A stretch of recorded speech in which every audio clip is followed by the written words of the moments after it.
అందరికీ praise the lord. దేవుని వాక్యాన్ని ధ్యానిద్దాము. యోహాను సువార్త 20వ అధ్యాయము 30-31 వచనాలు చదువుకుందాము. మరియు అనేకమైన ఇతర సూచక్రియలను యేసు తన శిష్యుల ఎదుట చేసెను. అవి ఈ గ్రంథమందు రాయబడి ఉండలేదు గాని యేసు దేవుని కుమారుడని అయిన క్రీస్తు అని మీరు నమ్మునట్లును, నమ్మి ఆయన నామమందు జీవము పొందునట్లును ఇవి రాయబడెను. యేసు దేవుని కుమారుడైన క్రీస్తు అని మీరు నమ్మునట్లును, నమ్మి ఆయన నామమందు జీవము పొందునట్లును ఇవి రాయబడెను. ప్రార్థన చేసుకుందాం. దయగలిగిన ప్రభువా, వాక్యాన్ని బట్టి వందనాలు. వాక్యాన్ని దీవించండి. వాక్యం ద్వారా వాక్యంలో ఉండే మర్మాలను మాకు బయలుపరిచి మీ నామానికి మహిమ తెచ్చుకోనండి. మా ప్రేక్షకులు కూడా దీవించి, వాక్యాన్ని ద్వారా దీవించి, వాక్యంలో ఉండే సత్యాన్ని వారు అంగీకరించి వాక్యానుసారంగా నడుచుకునే భాగ్యాన్ని దయచేసి మీరే మహిమ ఘనత ప్రభావాలు పొందుకొనమని మాట్లాడుతున్న నన్ను మీ సెలవు చాటును మరుగుపరుచుకొని మీ ప్రజలకు కావాల్సిన వాక్యాన్ని మీరే అనుగ్రహించి మీరే మహిమ ఘనత ప్రభావాలు పొందుకొనమని నజరేయుడైన యేసు పరిశుద్ధ నామంలో అతి వినయంగా బ్రతిమాలి వేడుకుంటున్నాం తండ్రి, ఆమేన్. యోహాను సువార్త యొక్క ప్రాముఖ్యతను యోహాను 20వ అధ్యాయం 30-31 వచనాల్లో చెప్తున్నాడు. అంటే ఈ యొక్క పత్రిక ఎందుకు రాయబడ్డది అంటే, యేసు ప్రభు దేవుడని మీరు నమ్మి ఆయన నామమందు జీవము పొందినట్లును ఇవి రాయబడినట్లు. అంటే యేసు ప్రభు ఈ లోకానికి మెస్సయ్యగాను దేవుని కుమారుడుగాను వచ్చాడు. ఆయన ద్వారా మనకు రక్షణ, నిత్య జీవాన్ని, పరలోక రాజ్యాన్ని, పరలోక స్వాస్థ్యాన్ని దేవుడు అనుగ్రహిస్తున్నాడు గనక ఆయన నామాన్ని మనం విశ్వసించి ఆయనని మన రక్షకుడిగా, ప్రభువుగా స్వీకరించి ఆయన ద్వారా వచ్చే నిత్యమైన ఆశీర్వాదాలను మనం పొందుకోవాలని యోహాను సువార్త 20వ అధ్యాయం 30-31 వచనాల్లో మనకి ఈ యొక్క యోహాను సువార్త యొక్క ముఖ్య ఉద్దేశాన్ని యోహాను మనకి 20వ అధ్యాయం 30-31లో చెప్తున్నాడు. మరి ఈ అధ్యాయం అంతయు కూడా యేసు ప్రభు నిజమైన దేవుని కుమారుడు అనే అంశాన్ని మరి యోహాను మనకు స్ట్రెస్ చేస్తున్నాడు. మరి 4 గాస్పెల్స్ ఉన్నాయని మనకు తెలుసు. మత్తయి, మార్కు, లూకు, యోహాను. ఈ 4 గాస్పెల్స్లో మొదటి 3 గాస్పెల్స్లో ఏమో యేసు ప్రభు దేవుని మనుష్య కుమారుడు, సన్ ఆఫ్ మ్యాన్, అంటే యేసు ప్రభు యొక్క మానవత్వాన్ని ఎక్కువగా స్ట్రెస్ చేస్తున్నాయి. అంతేకాకుండా యోహాను సువార్తలో యేసు ప్రభు యొక్క దైవత్వాన్ని యోహాను మనకి గుర్తు చేస్తున్నాడు. అంటే యేసు ప్రభు వారు సంపూర్ణ మానవుడిగా, సంపూర్ణ దేవుడిగా ఈ లోకంలో 33.5 సంవత్సరాలు జీవించి మనందరి పాపాల నిమిత్తము ఆయన సిలువలో తన ప్రాణాన్ని బలిగా అర్పించి, మరణించి, సమాధి చేయబడి, తిరిగి లేచి ఈ భూలోకంలో 40 దినాలు మనతో గడిపి తిరిగి పరలోకానికి ఆరోహణమై తండ్రి కుడిపార్శ్వమున కూర్చొని మనందరి కోసము ఆయన గొప్ప ప్రధాన యాజకుడిగా విజ్ఞాపన చేస్తున్నాడు. అంటే ఆయన ద్వారా మనకి రక్షణ, నిత్య జీవాన్ని అనుగ్రహించడమే కాకుండా యేసు ప్రభు మనందరి కోసము ఆయన నిత్యము ప్రధాన యాజకుడిగా విజ్ఞాపన చేసి మనం తప్పిపోకుండా దేవుని బిడ్డలంగా ఈ లోకంలో భద్రపరచబడి రాబోయే ఈ లోకాన్ని విడిచిపెట్టినప్పుడు మనం పరలోకంలో దేవునితో పాటు నిత్యం ఉండాలని దేవుని యొక్క సంకల్పము. కాబట్టి ఆ విషయాలను ఈ యొక్క గాస్పుల్స్లో మనం చూస్తున్నాము. మొదటి 3 గాస్పుల్స్లో ఏమో యేసు ప్రభు యొక్క మానవత్వాన్ని మనకి గుర్తు చేస్తున్నాయి. అంతేకాకుండా 4వ గాస్పుల్ యోహాన్లో యేసు ప్రభు యొక్క దైవత్వాన్ని మనకి గుర్తు చేస్తున్నాయి. కాబట్టి ఆయన దైవ మానవుడిగా మనందరికీ ఆశీర్వాదకరంగా, అంటే మనందరికీ రక్షకుడిగా ఈ లోకానికి వచ్చి ఆయన ద్వారా మనకి ఆయన యొక్క శిలువ ద్వారా, ఆయన మరణ పునరుద్ధానాల ద్వారా మనందరికీ కూడా రక్షణను, నిత్య జీవాన్ని, దేవుని యొక్క రాజ్యంలో స్థానాన్ని, మరి ఆయన బిడ్డలంగా నిత్యం ఆయనతో ఉండడానికి దేవుడు ఏర్పాటు చేసుకున్నాడు. మరి యోహాను సువార్తలో యేసు ప్రభు దేవుని కుమారుడు అని రుజువుపరచడానికి, ఆయన మెస్సయ్య అని గుర్తు చేయడానికి యోహాను 7 సూచక్రియలను మనకి పొందుపరిచాడు. అంటే ఈ 7 అద్భుత కార్యాలను యోహాను ఇక్కడ సూచక్రియలు అంటున్నాడు. సూచక్రియలు అంటే అర్థం ఏంటంటే ఈ సూచక్రియల ద్వారా దేవుడు తన యొక్క మెసేజ్ని అంటే పరలోక వర్తమానాన్ని మనకు తెలియపరుస్తున్నాడు. కాబట్టి ఈ యొక్క మెరికల్ వెనక ఒక మెసేజ్ ఉంది అనే విషయాన్ని యోహాను మనకి గుర్తు చేస్తున్నాడు. కాబట్టి ఈ 7 సూచక్రియలలో యేసు ప్రభు నిజమైన మెస్సయ్య దేవుని కుమారుడని మనకు రుజువుపరచడమే కాకుండా ఆయన ద్వారా మనకి దేవుడు అనుగ్రహించే ఆత్మీయమైన ఆశీర్వాదాలను మనం పొందుకోవాలని, దేవుడు ఆత్మీయమైన సత్యాలను మనం ఈ యొక్క అద్భుతాల ద్వారా తెలుసుకోవాలని ఈ యొక్క 7 సూచక్రియలు మన కొరకు యోహాను సువార్తలో పొందుపరచబడ్డాయి అని దేవుని వాక్యంలో మనం చూస్తాము. మొట్టమొదటిగా మనం చూసినట్లయితే యోహాను సువార్త 2వ అధ్యాయం మొదటి 11 వచనాల్లో దేవుడు యేసు ప్రభు వారు నీళ్ళని ద్రాక్షారసంగా మార్చాడు అనే ఆ యొక్క గొప్ప అద్భుతాన్ని సూచక్రియని మనం చూస్తాము. మరి మన అందరికీ తెలిసిన విధంగా 2వ అధ్యాయంలో యేసు ప్రభు వారు తన శిష్యులతో కలిసి తన తల్లి అయిన మరియతో కలిసి కానాను అనే ఒక విందులో ఆయన పాల్గొన్నట్లు మనం చూస్తున్నాము. మరి 2వ అధ్యాయంలో మనం చూసినట్లయితే 3వ దినాన గలియాలో కానా అను ఊరిలో ఒక వివాహము జరిగెను. యేసు తల్లి అక్కడ ఉండెను. యేసును తన శిష్యులు ఆ వివాహమునకు పిలువబడిరి. ద్రాక్షారసం అయిపోయినప్పుడు యేసు తల్లి వారికి ద్రాక్షారసం లేదని ఆయనతో చెప్పగా యేసు ఆమెతో, అమ్మా, నాతో నీకేం పని? నా సమయం ఇంకా రాలేదు. ఆయన తల్లి పరిచారకులను చూసి, ఆయన మీతో చెప్పునది చేయుడనెను. చూడండి, ఇక్కడ మనం చూసినట్లయితే యేసు ప్రభు వారు తన శిష్యులతో కలిసి తన తల్లి అయిన మరియతో కలిసి కానాన్లో ఒక వివాహంలో పాల్గొన్నారు. ఆ వివాహంలో ఏమైందంటే ద్రాక్షారసం అయిపోయింది. మరి యూదుల యొక్క వివాహంలో ద్రాక్షారసం నాకు చాలా ప్రాముఖ్యమైన విషయము. ఒకవేళ ద్రాక్షారసం అయిపోయిందంటే అంటే ఆ యొక్క ఇంటి యజమానికి అవమానం కలుగుతుంది. మరి యేసు ప్రభు తల్లి యేసు ప్రభు దగ్గరికి వచ్చి వాళ్ళకి ద్రాక్షారసం అయిపోయింది అని చెప్పినప్పుడు యేసు ప్రభు అన్నారు, నా సమయము అంటే దేవుడు యేసు ప్రభు ఎప్పుడు కూడా తండ్రి చిత్తంగా తండ్రి యొక్క చిత్తానుసారంగా తన యొక్క ఉద్దేశాలన్నిటినీ కూడా ఈ భూలోకంలో నెరవేర్చాడు. కాబట్టి నా సమయం ఇంకా రాలేదని చెప్పాడు. అయితే మరియా అక్కడ ఉండే పనివారితో ఏమని చెప్పిందంటే, యేసు ప్రభు మీకు ఏం చెప్తాడో అలా చేయండి, ఆయన మాటకు విధేయత చూపించండి అని చెప్పింది. అప్పుడు యేసు ప్రభు ఆ యొక్క అక్కడ ఉండే పనివారితో ఏమంటాడంటే, అక్కడుండే ఆ 8 ఇనుప బాణాలు అంటే అక్కడ నీళ్లు యూదుల శుద్ధీకరణ కోసం వాడే 6 ఇనుప బాణాలు నీళ్లతో నింపమని శిష్యులకి అక్కడ సర్వెంట్స్కి చెప్తాడు.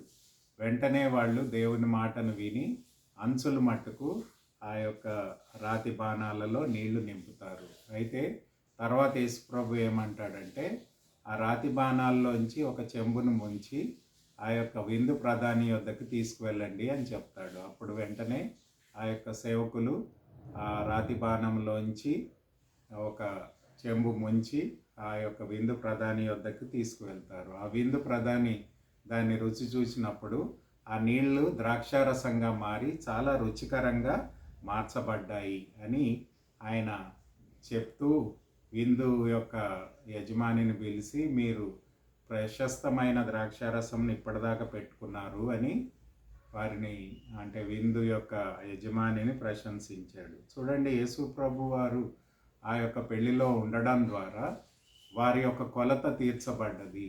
అంటే ద్రాక్షారసం అయిపోయింది కాబట్టి యేసు ప్రభు ద్వారా దేవుడు తిరిగి నీళ్ళని ద్రాక్షారసంగా మార్చినట్లు మనం చూస్తున్నాము. కాబట్టి ఆ యొక్క సర్వెంట్స్ ఏం చేశారంటే యేసు ప్రభు యొక్క మాటను యేసు ప్రభు యొక్క తల్లియు అక్కడ ఉండే సర్వెంట్స్ యేసు ప్రభు యందు విశ్వాసం ఉంచారు.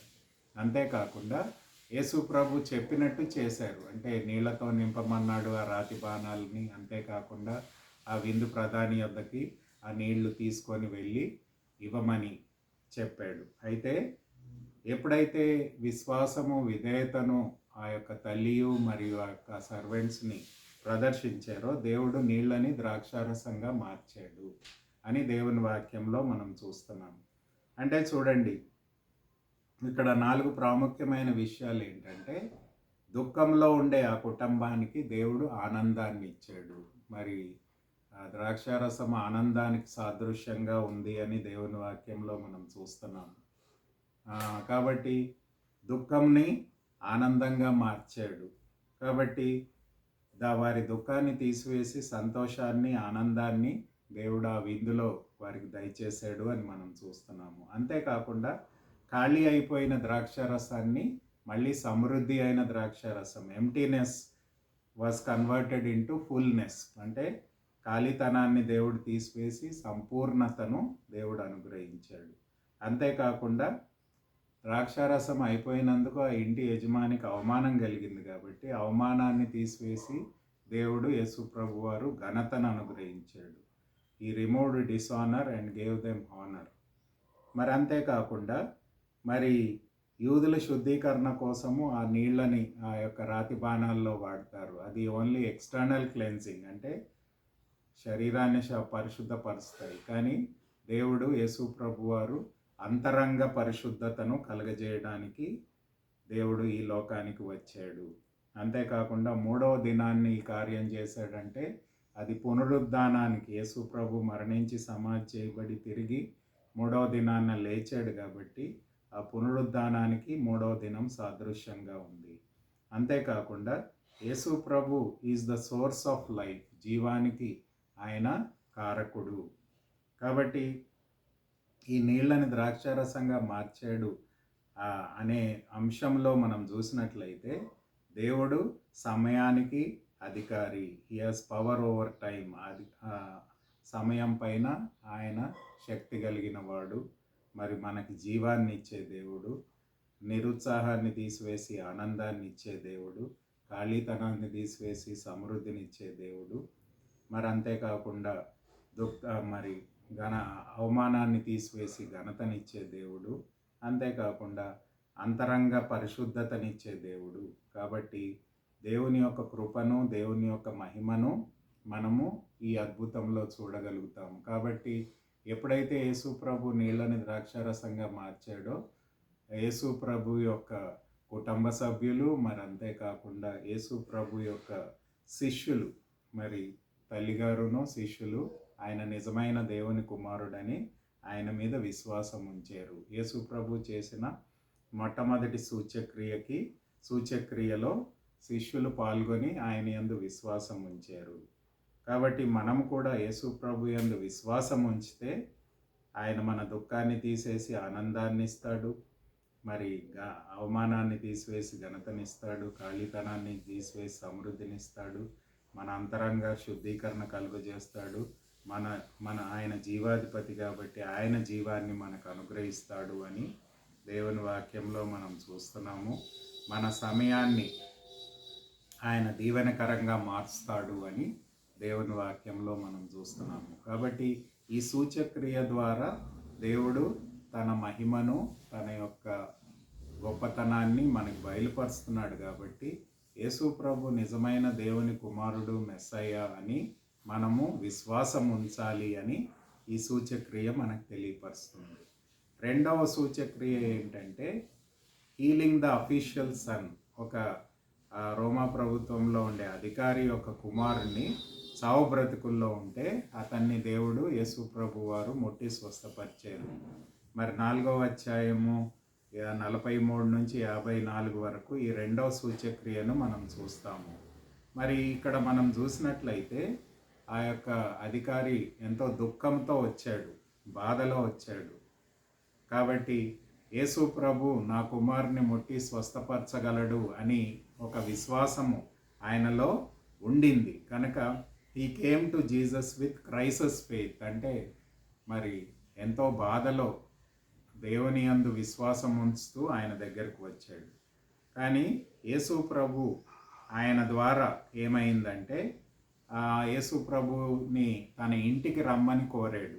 అయితే యేసు ప్రభు మీరు అద్భుతాలు చూస్తేనే కానీ నన్ను నమ్మరు కాబట్టి నమ్మరు అని యేసు ప్రభు చెప్తూ ఉన్నాడు అక్కడ వాళ్ళతోని. అయితే తన అధికారి అంటాడు, దేవా మీరు రాకపోతే నా కుమారుడు చనిపోతాడు, తొందరగా రండి అని చెప్తాడు. అయితే యేసు ప్రభు అంటున్నాడు, వెళ్ళు నీ కుమారుడు బ్రతుకుతాడు అని మాట ద్వారా ఆయన సెలవిచ్చాడు. అంటే మాట చెప్పాడు. అందుకని యోహాను సువార్త మనము 4వ అధ్యాయంలో చూసినట్లయితే మాట సెలవివ్వంగానే దేవుడు ఒక కార్యం జరుగుతుంది అని మనం అక్కడ చూస్తాం. చూడండి 49వ వచనంలో ఏముందంటే, యోహాను సువార్త 4వ అధ్యాయం 49, అందుకు ప్రధాని, ప్రభువా నా కుమారుడు సావక ఉన్నట్లు రమ్మని ఆయనను వేడుకొనెను. అందుకు ప్రధాని, ప్రభువా నా కుమారుడు చావక మునుపే రమ్మని ఆయనను వేడుకొనెను. యేసు నీవు వెళ్ళుము, నీ కుమారుడు బ్రతికి ఉన్నాడని ఆయనతో చెప్పగా ఆ మనుష్యుడు యేసు తనతో చెప్పిన మాటను నమ్మి వెళ్ళిపోయాను. అంటే ఇక్కడ మనం చూసినట్లయితే యేసు ప్రభుని విజ్ఞాపన చేశాడు. యేసు ప్రభువా నా కుమారుడు చనిపోకముందే నా దగ్గరికి రా అని చెప్పాడు. అయితే యేసు ప్రభు ఏమో కానా యూదా ప్రాంతంలో ఉన్నాడు. అయితే ఈ కుమారుడు వేరే స్థలంలో ఉన్నాడు. అయితే ఆ యొక్క స్థలానికి వెళ్ళడానికి యేసు ప్రభు వెళ్ళకుండానే యేసు ప్రభు ఏం చెప్పాడంటే, వెళ్ళు నీ కుమారుడు బ్రతుకుతాడు అని చెప్పాడు. అంటే దేవుడు తన మాటను వెంటనే చెప్పంగానే ఆ కుమారుడికి స్వస్థత కలిగింది అని దేవుని వాక్యంలో చూస్తున్నాము. ఆయన దేవుని మాటను నమ్మాడు, వెంటనే బయలుదేరి వెళ్ళాడు. ఆయన ఇంకా ఇంటికి రీచ్ కాకముందే ఆయన యొక్క సర్వెంట్స్ వచ్చి నీ కుమారుడు స్వస్థపరచబడ్డాడు అని చెప్పారు. అయితే ఆయన అధికారి అడుగుతాడు, ఎప్పుడు స్వస్థపరచబడ్డాడంటే నిన్న 1 గంట సమయంలో స్వస్థపరచబడ్డాడు. అంటే మళ్ళీ ఆ వ్యక్తి, ఆ యొక్క అధికారి ఎప్పుడు యేసుప్రభు మాట చెప్పాడో దాన్ని గుర్తు చేసుకున్నాడు. ఎప్పుడైతే యేసుప్రభు మాట సెలవిచ్చాడో వెంటనే దేవుని కార్యము ఆ యొక్క బిడ్డలో జరిగింది. ఆయనకుండే జ్వరం అంతా పోయి ఆయనకు స్వస్థత కలిగింది. అంటే యేసు ప్రభు యొక్క మాటకి విలువ ఉంది. Word of God. మనం దేవుని వాక్యాన్ని విశ్వసించాలి, దేవుని మాటను హత్తుకోవాలి. అందుకని యోహాను ఏమంటాడంటే 1వ అధ్యాయం 1వ వచనంలో, ఆది యందు వాక్యం ఉండెను, వాక్యం దేవుని యొద్ద ఉండెను, వాక్యం దేవుడై ఉండెను. మరి అలాగే 14వ వచనంలో ఏముందంటే యోహాను సువార్త 1:14, వాక్యం శరీరధారి అయి కృపాసత్య సంపూర్ణుడిగా మన మధ్యన నివసించెను. అంటే వాక్యాన్ని దేవుడు విడుదల చేశాడు. ఆ వాక్యమే యేసు ప్రభు. ఆ వాక్యమును మనం విశ్వసించి అంగీకరించినప్పుడు వాక్యం ద్వారా దేవుడు కార్యాన్ని చేస్తాడు అని దేవుని వాక్యం చెప్తుంది. అందుకని యెషయా గ్రంథం 55:11లో ఏముందంటే, దేవుని వాక్యం ఎన్నటికీ వృధా కాదు, దాని యొక్క ఉద్దేశాలను లక్షణాన్ని తప్పకుండా నెరవేరుస్తుంది. కాబట్టి దేవుని వాక్యాన్ని మనం విశ్వసించాలి, నమ్మాలి, అంగీకరించాలి. అంతేకాకుండా వాక్యంలో ఉండే వాగ్దానాలను విశ్వసించాలి, వాక్యంలో ఉండే శక్తిని మనము విశ్వసించాలి, యేసు ప్రభువుని విశ్వసించాలి. ఆయన శక్తి ద్వారా ఈ యొక్క అఫీషియల్ సన్, అధికారి యొక్క కుమారుడు స్వస్థపరచబడ్డాడు. దేవుడు మాట సెలవీయంగానే స్వస్థత కలిగింది. కాబట్టి దేవుని వాక్యాన్ని మనం హత్తుకొని అంగీకరించాలి అని దేవుని వాక్యం. చూడండి, ఈ కేమ్ విత్ క్రైసిస్ ఫెయిత్. తర్వాత ఎప్పుడైతే మాట విన్నాడో he was converted into confident faith, తర్వాత కన్ఫర్మ్డ్ ఫెయిత్, తర్వాత షేరింగ్ ఫెయిత్. కాబట్టి ముందు మరి ఎంతో బాధలో ఉండే విశ్వాసంతో వచ్చాడు, కానీ యేసు ప్రభు ద్వారా నమ్మకం కలిగింది, నమ్మకమైన విశ్వాసాన్ని పొందుకున్నాడు. యేసు ప్రభు మాట సెలవీయంగానే it was a confirmed faith, దేవుని యొక్క విశ్వాసం రుజువుపరచబడ్డది. అంతేకాకుండా 4వదిగా ఆ విశ్వాసాన్ని ఇతరులతో పంచుకున్నాడు. తనే కాకుండా తన ఇంటి వారందరూ కూడా యేసు ప్రభుని యందు విశ్వాసం ఉంచి ఆయనని నమ్ముకున్నారు. అని దేవుని వాక్యంలో మనం చూస్తాము. 53, 54 వచనాల్లో, మరి యోహాను సువార్త 4, 53, 54. అంటే యేసు ప్రభు ద్వారా, ఆయన వాక్యం ద్వారా దేవుడు స్వస్థతని కలుగజేశాడు. కాబట్టి మన యొక్క ప్రతి శరీర అవసరాలను ఆయన తీర్చగలడు. కాబట్టి మన యొక్క డిజీజెస్ని, మన రోగాలని ఆయన స్వస్థపరచగలడు. చూడండి, నీళ్ళని ద్రాక్షారసంగా మార్చాడు. సామాన్యమైన నీళ్ళని ప్రశస్తమైన ద్రాక్షారసంగా మార్చాడు. కాబట్టి మన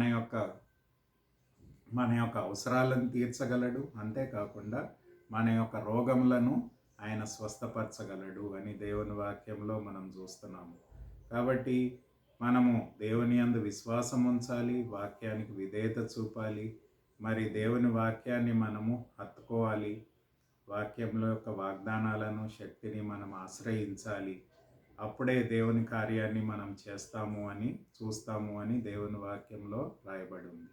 మూడవ అద్భుతం ఏంటంటే, ఈ healed a disabled man at Bethesda కోనేరు దగ్గర ఒక 38 ఏళ్ల నుంచి పక్షవాయు చేత బాధపడుతున్న ఒక వ్యక్తిని యేసు ప్రభు వెళ్ళి స్వస్థపరిచాడు. యోహాను సువార్త 5వ అధ్యాయము మొదటి 15 వచనాల్లో మనము ఆ మాటను చూస్తాము. కాబట్టి యేసు ప్రభు ఆయన మన యొక్క రోగాలను స్వస్థపరచగలడు.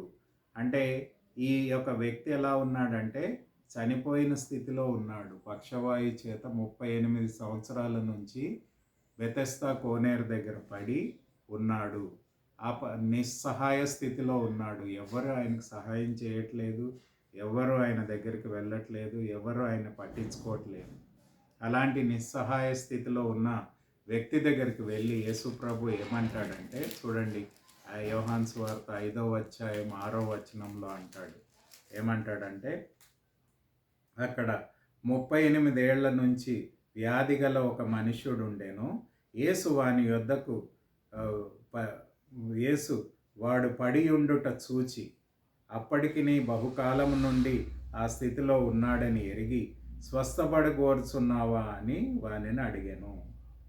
చూడండి, యేసు ప్రభువునికి ఎవరూ చెప్పలేదు, కానీ యేసు ప్రభువే యెరూషలేములో బెతెస్దా కోనేరు దగ్గరికి వెళ్ళి, ఆ యొక్క వ్యక్తి 38 సంవత్సరాల నుంచి పక్షవాయు చేత బాధపడుతున్నాడు కాబట్టి, ఆయన నిస్సహాయ స్థితిలో ఉన్నాడు కాబట్టి, ఎవరు ఆయనను పట్టించుకోవట్లేదు కాబట్టి, యేసు ప్రభువే తన దగ్గరికి వెళ్ళి ఏమంటాడంటే, నీవు స్వస్థపడగోరుచున్నావా అని అతన్ని అడిగాడు. కాబట్టి అతనికి ఎవరు కూడా దిక్కులేని పరిస్థితిలో, ఆయన నిస్సహాయ స్థితిలో యేసు ప్రభువే తన దగ్గరికి వెళ్ళాడు. మరి 3 విషయాలు మనం చూడాల్సింది ఏంటంటే, యేసు ప్రభు ఈ వ్యక్తిని ప్రేమించాడు. గాడ్స్ లవ్ మనం చూడవచ్చు. అంతేకాకుండా యేసు ప్రభు ఈ వ్యక్తిని స్వస్థపరిచాడు. గాడ్స్ పవర్ని చూడవచ్చు. అంతేకాకుండా యేసు ప్రభు అతనికి కొత్త జీవితాన్ని దయచేశాడు. కాబట్టి యేసు ప్రభు ద్వారా ఈ వ్యక్తి స్వస్థపరచబడ్డాడు. అందుకనే ఆయన నిస్సహాయ స్థితిలో ఉన్నాడు అని ఎరిగి యేసు ప్రభు అడిగాడు, నువ్వు స్వస్థపరచగొడుతున్నావా అంటే, యేసు ప్రభుకి చెప్పాడు, దేవా, నేను ఈ నీళ్ళలో దిగడానికి కానీ నాకెవరు సహాయం చేసేవారు లేరు అని చెప్పినప్పుడు యేసు ప్రభు ఏమంటాడంటే, 8వ వచనంలో, యోహాను సువార్త 5:8లో ఏమంటాడంటే, యేసు నీవు లేచి నీ పరుపెత్తుకొని నడవమని వానికి చెప్పగా, వెంటనే వాడు స్వస్థత నొంది తన పరుపెత్తుకొని నడిచెను. అంటే యేసు ప్రభు ఆయనని మాట ద్వారా స్వస్థపరిచాడు. లేచి నీ పరుపెత్తుకొని నడవమని చెప్పంగానే వెంటనే ఆయన 38 ఏళ్ల నుంచి లేవలేడు, కూర్చోలేడు, ఏ పని చేసుకోలేడు, ఆయనకి ఎవ్వరు సహాయం చేసేవారు లేరు. ఎప్పుడైతే యేసు ప్రభు లేచి నీ పరుపెత్తుకొని నడవమన్నా అని వాక్యాన్ని, కమాండ్మెంట్ని చెప్పాడో, ఆజ్ఞాపించాడో, వెంటనే వాడు లేచి స్వస్థత పొంది తన పరుపునెత్తుకొని నడిచాడు. మరి చూడండి, యేసు ప్రభు ఆయనని ప్రేమించాడు. ఈ లోకంలో మనని ఎవరు కూడా ప్రేమించట్లేదు, కానీ త్రియేక దేవుడి మనలను ప్రేమిస్తున్నాడు. అందుకనే యేసు ప్రభుని నరావతారిగా ఈ భూలోకానికి పంపాడు. కాబట్టి దేవుని ప్రేమ శాశ్వతమైన ప్రేమ అని మనం బైబిల్లో చూస్తాం, ఇర్మయా 31:3లో. అలాగే దేవుని ప్రేమ అగాపే ప్రేమ మొదటి యోహాను 4:10లో కూడా చూస్తాము. అంటే ఈ లోకంలో ఎవ్వరు ప్రేమించని విధంగా దేవుడు మనల్ని ప్రేమించాడు. అంతేకాకుండా దేవుని ప్రేమ షరతులు లేని ప్రేమ. రోమిల్కి రాసిన గ్రంథం 5వ అధ్యాయం 8వ వచనంలో ఏముందంటే, మీరు మనం ఇంకనూ పాపులై ఉన్నప్పుడు క్రీస్తు మన కొరకు మృతి పొందెను. అంటే దేవుడు మనల్ని ప్రేమించి మన పాపాల నిమిత్తమై ప్రాయశ్చిత బలిగా అర్పించబడి మరణించి సమాధి చేయబడి తిరిగి లేచాడు, మనకు రక్షణనిచ్చాడు. అంటే యేసు ప్రభువును ఈ యొక్క వ్యక్తిని మరి దైవికమైన ప్రేమతో ప్రేమించాడు, షరతులు లేని ప్రేమతో ప్రేమించి ఆయనను విమోచించాడు. ఆయన యొక్క పక్షవాయం నుంచి ఆయనకు స్వస్థతనిచ్చాడు. ఎప్పుడైతే యేసు ప్రభు మాట సెలవిచ్చాడో ఆయన స్వస్థపరచబడ్డాడు. అంటే దేవుని శక్తి ఆయనలో ప్రవేశించింది. The power of God was entered into this life into a man. అంతేకాకుండా నూతన జీవాన్ని అతనికి ఇచ్చాడు అని దేవుని వాక్యంలో మనం చూస్తున్నాము. కాబట్టి దేవుడు ఆయనను ప్రేమించాడు. శాశ్వతమైన ప్రేమతో, దైవికమైన ప్రేమతో, అగాపే ప్రేమతో, అంతేకాకుండా విమోచన ఆత్మ క్రయధనమైన ప్రేమతో ఆయన్ని ప్రేమించి విమోచించి ఆయన శక్తి ద్వారా ఆయన ఆ వ్యక్తిని స్వస్థపరిచి అతనికి నూతన జీవాన్ని దేవుడు అనుగ్రహించాడు. దేవుని యొక్క ప్రేమ, దేవుని యొక్క కృప, దేవుని యొక్క వాత్సల్యతను మనం చూస్తున్నాం.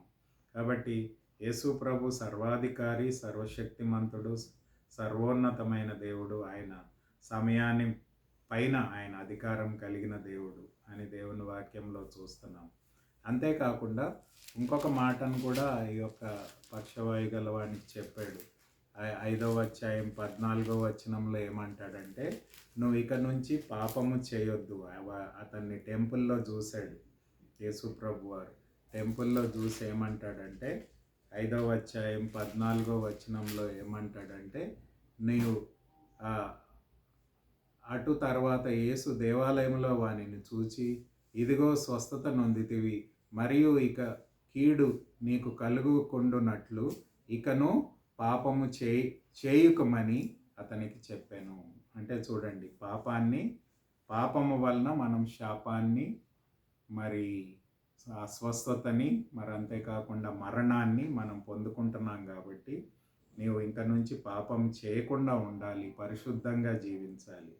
చూడండి, ఈ 3 మరి సూచక్రియల్లో మనం చూసినట్లయితే యేసు ప్రభు యందు విశ్వాసం ఉంచాలి, ఆయన వాక్యానికి మనం విధేయత చూపించాలి, 3వదిగా పరిశుద్ధమైన జీవితాన్ని జీవించాలి.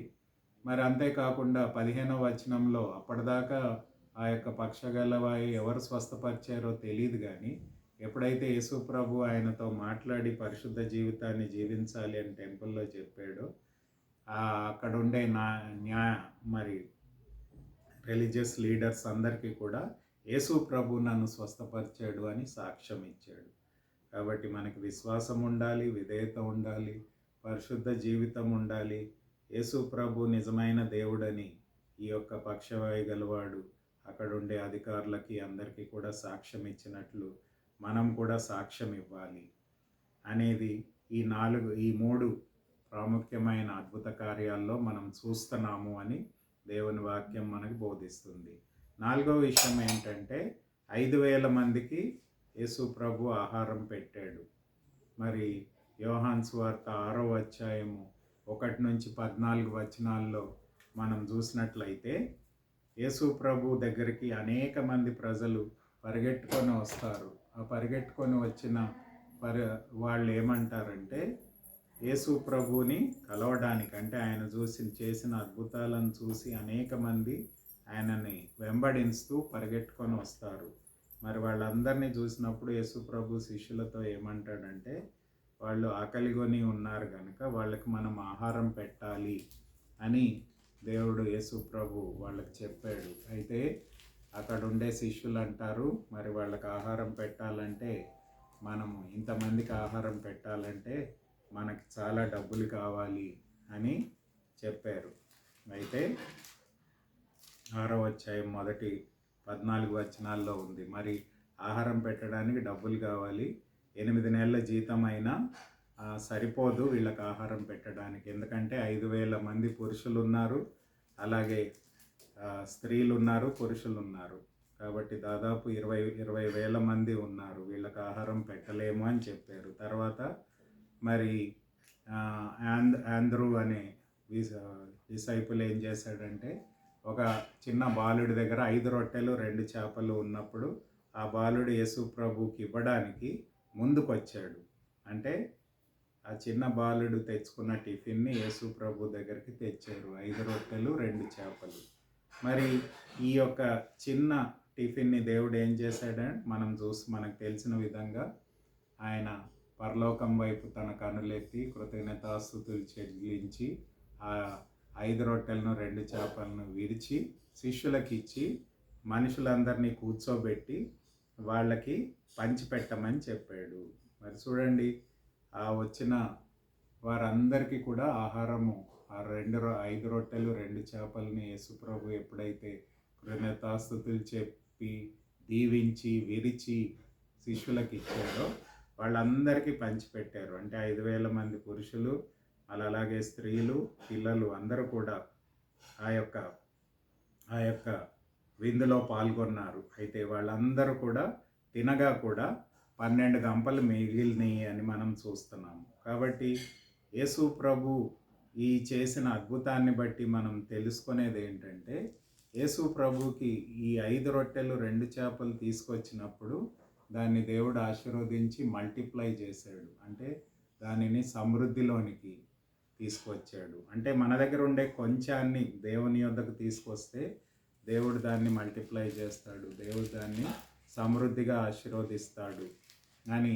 దేవుని వాక్యం చెప్తుంది. అంతేకాకుండా మరి 6వ అధ్యాయం 35వ వచనంలో మనం చూసినట్లయితే యేసు ప్రభు ఏమంటాడు, అందుకు యేసు వారితో ఇట్లా, నేను జీవాహారం నేనే, నా యొద్దకు వచ్చువారు ఏమాత్రమును ఆకలిగొనడు, నా యందు విశ్వాసం ఉంచువాడు ఎన్నటికీ దప్పికొనడు.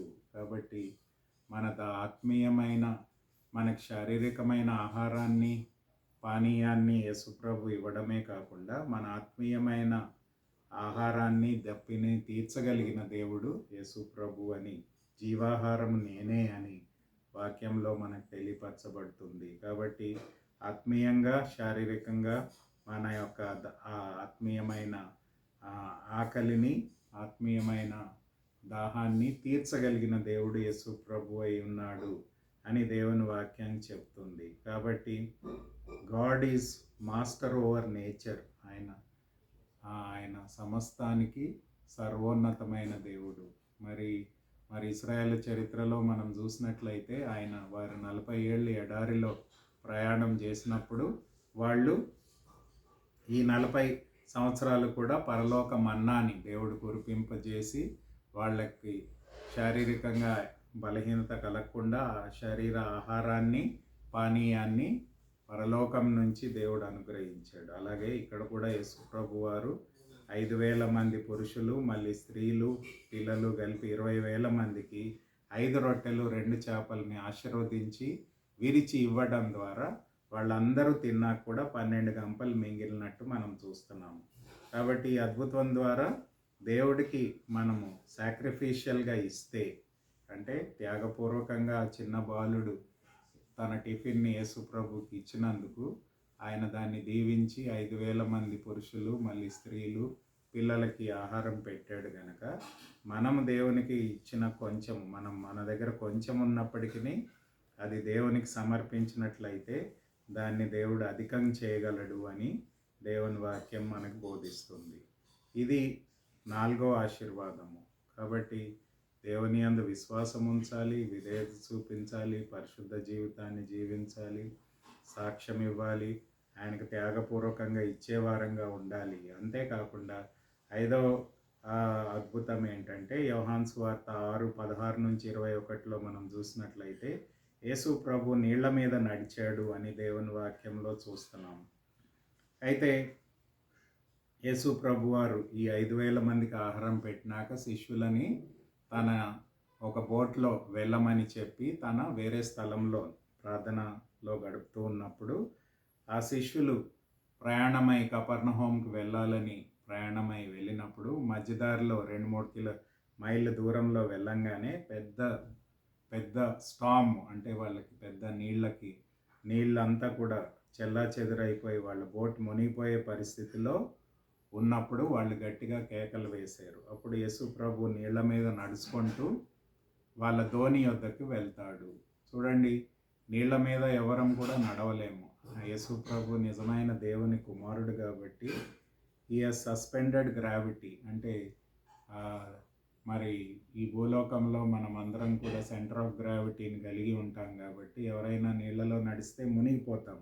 కానీ యేసు ప్రభు నడిచినప్పుడు మునిగిపోలేదు. ఎందుకంటే ఆయన సమస్తానికి అధికారి, ఆయన సర్వోన్నతమైన దేవుడు, సర్వశక్తిమంతుడైన దేవుడు. ఆయన నీళ్ళల్లో నడిచి ధోని దగ్గరికి వస్తే శిష్యులు భయపడిపోతారు, భూతం అనుకుంటారు. కానీ యేసు ప్రభు అంటారు, భయపడకము నేనే అంటారు. ఎప్పుడైతే యేసు ప్రభు వారి ధోనిలో ప్రవేశించాడో వెంటనే ఆ యొక్క నీళ్ళు కామ్ అయిపోతాయి. అంటే ఆ యొక్క గొప్ప స్టాముని దేవుడు హతమార్చాడు, సమాధానాన్ని వాళ్ళకి ఇచ్చాడు. వెంటనే యేసు ప్రభు ఎప్పుడైతే వాళ్ళ ధోనిలో ప్రవేశించాడో వాళ్ళు వెంటనే గమ్యస్థానానికి చేరబడతారు అని దేవుని వాక్యం చెప్తుంది. మరి ఇక్కడ మనం చూసినట్లయితే Jesus is the sovereign lord of all creation. సమస్త సృష్టికి సర్వాధికారి అయిన దేవుడు, సర్వోన్నతమైన ప్రభువు అని మనం తెలుసుకోవచ్చు. సమస్తాన్ని ఆయన సృష్టించాడు.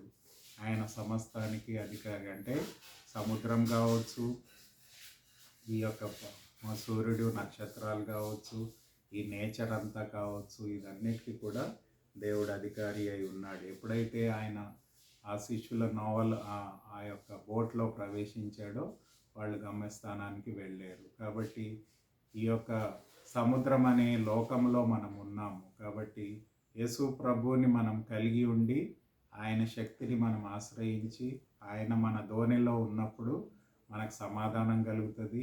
ఈ లోకంలో ఉండే సమస్యలను మనం జయించగలుగుతాము అని దేవుని వాక్యం ద్వారా, ఈ యొక్క అద్భుతం ద్వారా మనం నేర్చుకోగలుగుతాం. ఆయన నీళ్ల మీద నడవడమే కాకుండా శిష్యుల ధోనిలో కూర్చొని వాళ్ళ గమ్యస్థానానికి నడిపించాడు. కాబట్టి లోకంలో ఉండే అసమాధానాన్ని మనము యేసు ప్రభు ద్వారా మనం జయించగలుగుతాము. ఆయన మనలో నివసించినప్పుడు, ఆయన శక్తిని మనం ఆశ్రయించినప్పుడు, ఆయన ద్వారా లోకంలో ఉండే సమస్యలన్నిటినీ కూడా మనం జయించగలుగుతాము అని దేవుని వాక్యం మనకు బోధిస్తుంది. కాబట్టి ఆయన యందు విశ్వాసం ఉంచాలి, ఆయన వాక్యానికి విధేయత చూపించాలి, పరిశుద్ధ జీవితాన్ని, సాక్ష్య జీవితాన్ని కలిగి ఉండాలి, త్యాగపూర్వకంగా ఆయనకి ఇవ్వగలగాలి.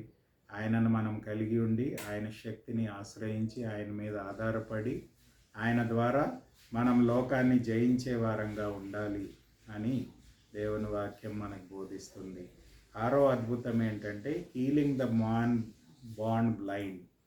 గుడ్డివాడిని యేసు ప్రభు ముట్టి స్వస్థపరిచాడు. యోహాను సువార్త 9:1-12 వచనాల్లో చూస్తాము. కాబట్టి ఈ లోకంలో శారీరక గుడ్డితనాన్ని, ఆత్మీయమైన గుడ్డితనాన్ని ఈ లోకంలో మనం కలిగి ఉన్నాము. కాబట్టి వాటిని యేసు ప్రభు స్వస్థపరచగలడు. అందుకనే యోహాను సువార్త 8:12 నేను లోకానికి వెలుగై ఉన్నాను, నన్ను వెంబడించువాడు చీకట్లో నడవక జీవపు వెలుగును కలిగి ఉండును అని చెప్తున్నాడు. అంటే ఈ లోకంలో చీకట్లో, ఆత్మీయమైన పాపం వలన చీకట్లో మానవుడు జీవిస్తున్నాడు, ఆత్మీయమైన గుడ్డితనాల్లో జీవిస్తున్నాడు. కాబట్టి ఈ గుడ్డితనాన్ని, అంటే మరి మనం చూసినట్లయితే ఇక్కడ ఒక గుడ్డివాడు ఉన్నాడు. తల్లిదండ్రులు, శిష్యులు ఈ గుడ్డివాడిని చూసి యేసు ప్రభుని అడుగుతారు, తల్లిదండ్రులు పాపం చేశారా లేకపోతే ఈ గుడ్డివాడు పాపం చేశాడా, ఇతను గుడ్డివాడిగా పుట్టాడు అని చెప్తే యేసు ప్రభు అన్నాడు, తల్లిదండ్రులు చేయలేదు, ఈ గుడ్డివాడు చేయలేదు, కానీ దేవుని మహిమను ఆ యొక్క వ్యక్తి జీవితంలో దేవుడు కనపరచడానికి వీడు గుడ్డివాడిగా పుట్టాడు అని చెప్పాడు. మరి అంతేకాకుండా యేసు ప్రభు ఏం చేస్తాడంటే చిన్న ఉమ్ము ఊసి సలైవా చేసి ఆ కింద మట్టిని తీసి ఆ యొక్క గుడ్డివాడికి రాస్తాడు. వెళ్ళి ఆ షాలోము అనే ఆ యొక్క రివర్లో, ఆ యొక్క స్థలానికి వెళ్ళి ఆ నీళ్లతోని తన కళ్ళని కడుక్కోమని చెప్తాడు. వెంటనే వాడు వెళ్ళి యేసు ప్రభు చెప్పినట్టుగా ఆ షాలోము పూల్ దగ్గరికి వెళ్ళి ఆయన యేసు ప్రభు ఏదైతే మట్టితో తన కళ్ళను కడిగి తన కళ్ళకి పూసాడో దాన్ని కడుక్కుంటాడు. ఎప్పుడైతే కడుక్కుంటాడో వాడు స్వస్థత పొంది చూపును పొందుకుంటాడు. అయితే ఆయన యేసు ప్రభు దగ్గరికి తిరిగి వచ్చాడు. తిరిగి వచ్చి మరి అక్కడ ఉండే వారందరికీ సాక్ష్యం ఇచ్చాడు, యేసు ప్రభు నిజమైన దేవుడు. అక్కడ ఉండే రిలీజియస్ లీడర్లు ఆయనను పిలిచి అడిగారు, ఎవరు నిన్ను ముట్టి స్వస్థపరిచాడంటే, ఎలా ముట్టి స్వస్థపరిచాడంటే, యేసు ప్రభు నా కళ్ళకి మట్టి రాసి షాలోము పూల్ దగ్గరికి వెళ్ళి కడుక్కోమన్నాడు.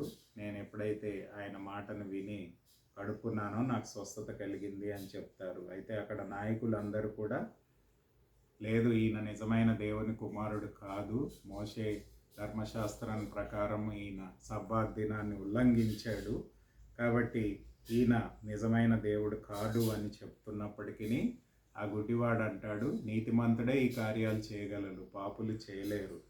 ఆయన నిజంగానే దేవుని కుమారుడై ఉన్నాడు కాబట్టి దేవుడు స్వస్థత కలిగించాడు అని ఆ యొక్క నాయకులతో చెప్పినప్పుడు ఆయన త్రోసి పారేశారు.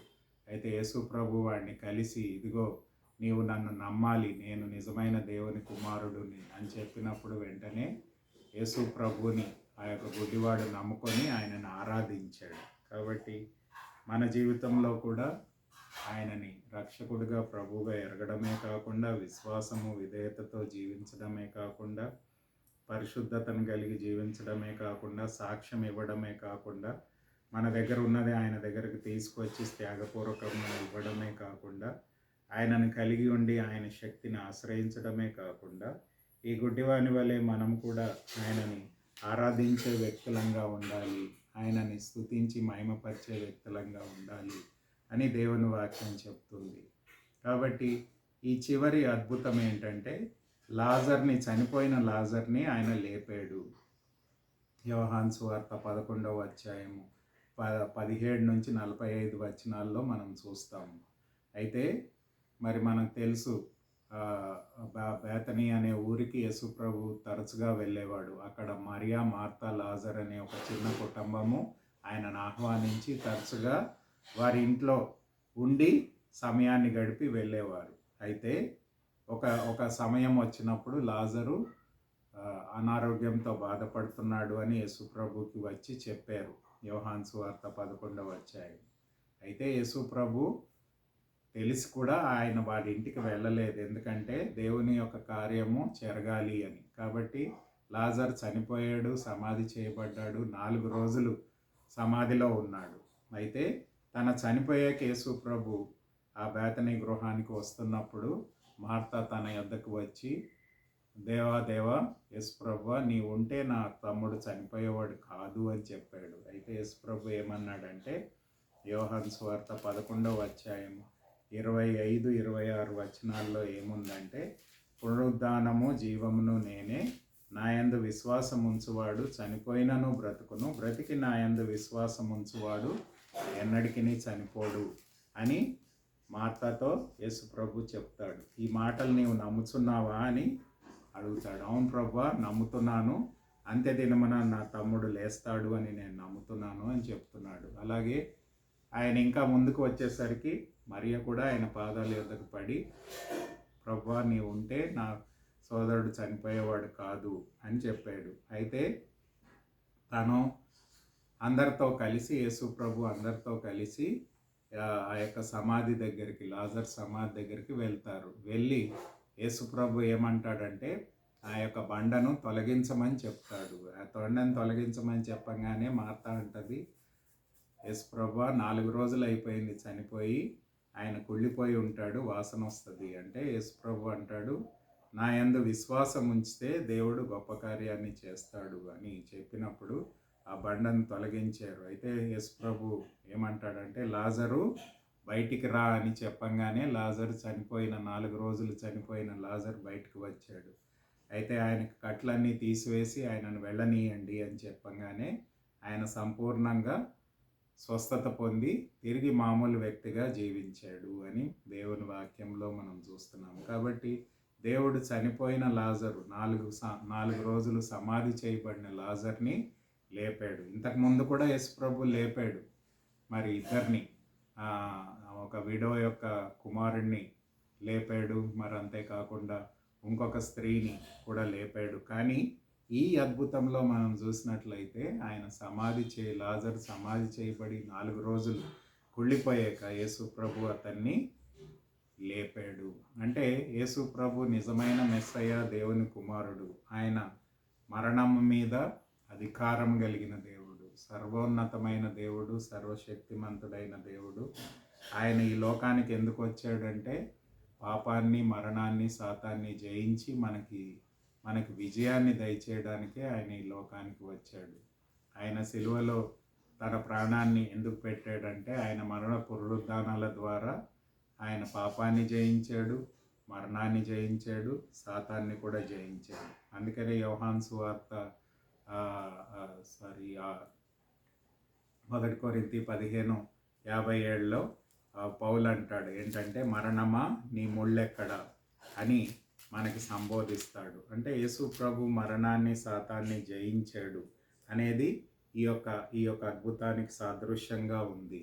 అందుకనే చూడండి 1 కొరింథీ 15:57లో పౌలు ఏమంటాడంటే, అయినను మన ప్రభు అయిన యేసుక్రీస్తు మూలంగా మనకి జయం అనుగ్రహించుటకు దేవునికి స్తోత్రం కలుగును గాక. అంటే 56వ వచనం, ఓ మరణమా నీ విజయం ఎక్కడ, ఓ మరణమా నీ ముళ్ళెక్కడ.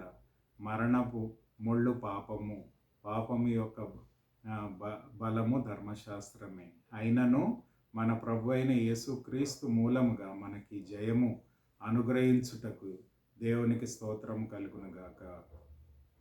అదే అనుగ్రహిస్తున్న దేవునికి స్తోత్రం. అంటే యేసు ప్రభు ద్వారా మనకి మరణం మీద జయం కలిగింది. అంటే నిజమైన విశ్వాసి మరణం గురించి ఇక భయపడనక్కర్లేదు. సాతాను ఎప్పుడు కూడా నువ్వు చనిపోతావు అని భయం పెట్టేది. కాబట్టి ఆ మరణం యొక్క ముళ్ళును యేసు ప్రభు తెంపివేశాడు. కాబట్టి మనకి మా నిత్య జీవాన్ని, పరలోక రాజ్యాన్ని దేవుడు అనుగ్రహించాడు. కాబట్టి అందుకనే యోహాను సువార్త 10:10లో అంటాడు ఏమంటే, నేను గొర్రెలకు మంచి కాపరిని, ఎందుకంటే నా గొర్రెలకు నేను సమృద్ధి జీవాన్ని అనుగ్రహిస్తాను. అలాగే యోహాను 10:28లో నా గొర్రెలకు నేను నిత్య జీవాన్ని అనుగ్రహిస్తాను. యేసు ప్రభు ద్వారా మనకు జీవం కలుగుతుంది. మనం అదే చదువుకున్నాం మొట్టమొదటిగా. యేసు దేవుని కుమారుడై క్రీస్తు అని మీరు నమ్మునట్లును, నమ్మి ఆయన నామమందు జీవము పొందునట్లును ఇవి రాయబడెను. కాబట్టి యేసు ప్రభు ద్వారా మనకు జీవం కలుగుతుంది.